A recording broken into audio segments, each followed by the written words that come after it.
this is the mercury fish question on the vegetables. What about the pesticides? Because I know, and this is back to Mark Sisson. He said, okay, be careful because like all the pesticides on the vegetables, they could be a problem. So he's like, buy local. Well, I'm in Connecticut. You would think it'd be easy to find a farm.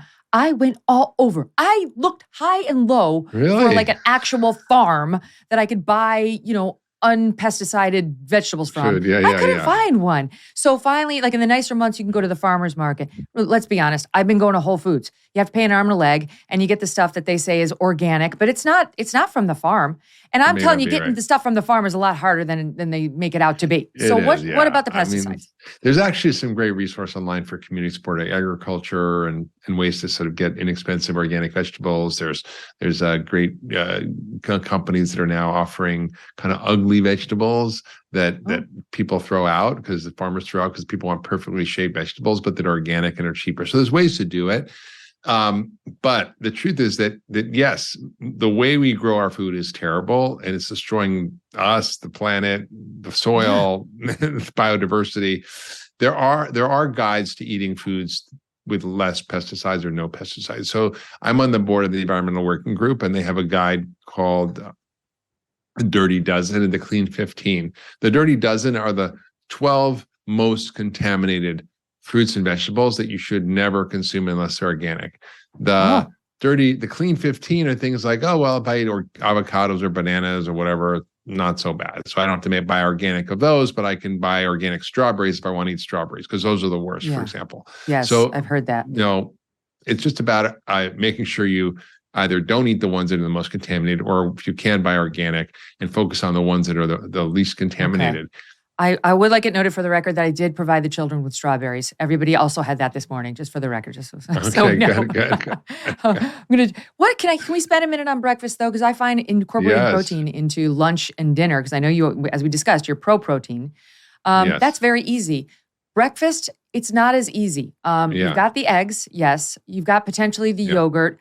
What else? Yeah. What else? What are we supposed to be eating for breakfast? Yeah, great question. So let me talk about why, because I think, we basically eat sugar for breakfast in America. We have cereals, muffins, bagels, croissants, we have French toast, pancakes. I mean, the list goes on and on. Oatmeal. We basically eat sugar for breakfast. And this is the absolute worst thing you do for your health, because it activates high levels of insulin. Insulin makes you store belly fat. It makes you hungry. It causes ultimately diabetes, fatty liver, screws up your cholesterol, makes you age faster, lowers your sex drive, all kinds of stuff, right? Makes you lose your hair. It's terrible. And the key to longevity is to eat after a 12 to ideally 14-hour overnight fast, meaning you eat dinner at 6, breakfast at 8. That's 14 hours of not eating. That's really important to let your body do a self-cleaning and repair system, which is called autophagy. That's a key part of the longevity strategy we talked about in the book.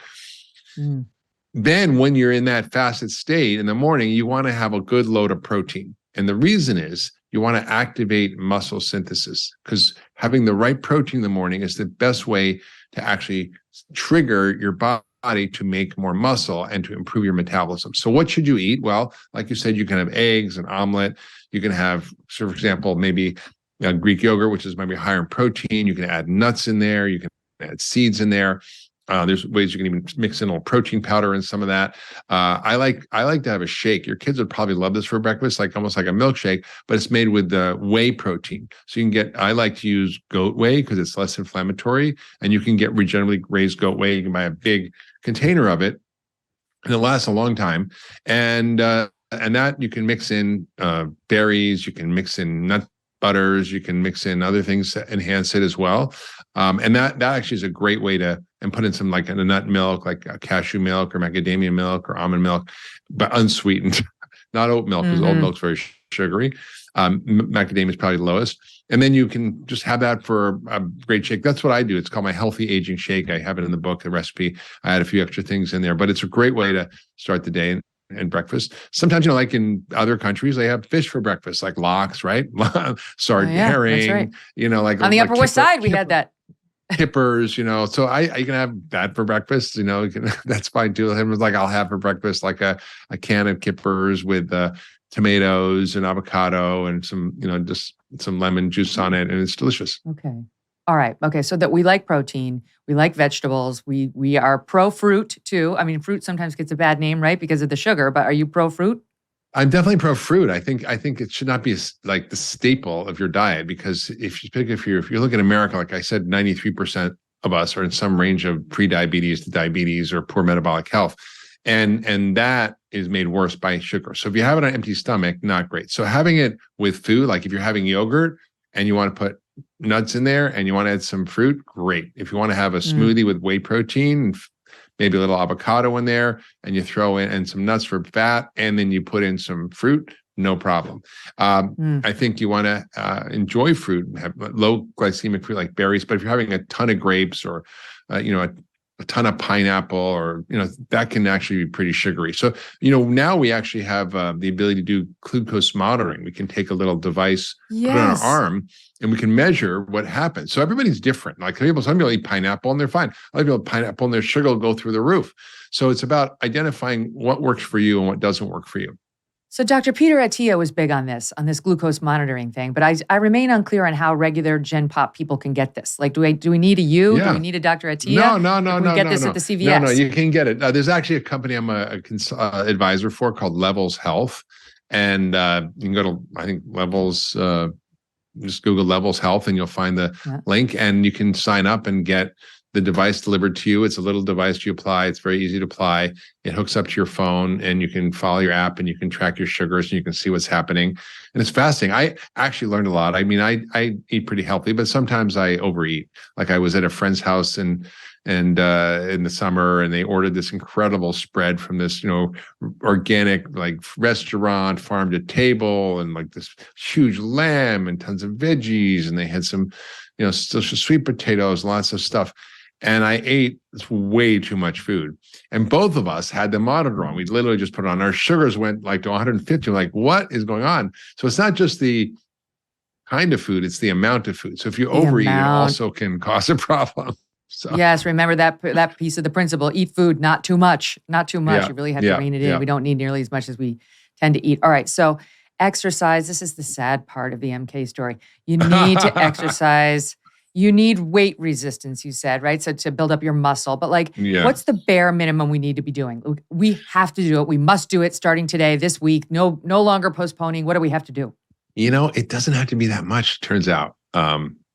It's about 30 minutes 3 times a week. And if you can do strength training, it can be body weight, it can be bands, which I do, it can be weights. There's lots of ways to do it. But it's one of those things that we all kind of try to avoid, but actually turns out is the most important thing to maintain muscle and to build muscle as we get older. Because the thing that keeps us not being at our full sort of speed as we get older is we've just become weaker. We can't open jars. We can't get up out of a chair. We can't kind of do the normal functional things we want to do. So think about how would you train to be a 100-year-old that's able to do all these things? Well, you have to keep and build your muscle. Like my father, start now, in his 70s, we went skiing. He fell and he couldn't get up. That's not a good thing. So then in his 80s, he was kind of even dwindling more. In his kind of mid to late 80s, I said, Dad, how about we get you a trainer? And so it was my birthday present. He got a trainer, and at 88 years old, he was in the gym lifting weights with the trainer. And then he was able to play tennis with me at 89, and was like, oh wow, it was pretty impressive to see. Even so it's never too late. No. Going to bed at a decent hour did not always mean I got enough sleep. Maybe you can relate. Oftentimes I was too hot or too cold or just not comfy. Well, that changed thanks to my Cozy Earth bedding, the softest, most luxurious, and responsibly sourced bedding on the planet. Cozy Earth bedding is naturally temperature regulating, so I sleep great in any weather. And I'm not alone. Laura, she left this 5-star review. Quote, my husband and I are getting the best sleep we've ever had, to the point where we don't wake up in the middle of the night because we're so comfortable. I can't wait to buy more colors, end quote. Cozy Earth bedding is made from the finest materials, including premium viscose made from highly sustainable bamboo. Whether it's their luxury sheets, available in 5 beautiful colors, their loungewear, pajamas, or their premium waffle bath towels, you're going to love shopping at Cozy Earth.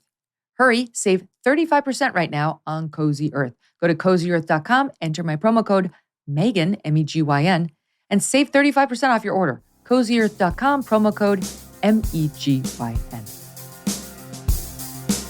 Hey, thanks so much for watching. If you like what you just saw, hit the subscribe button for more clips and full episodes.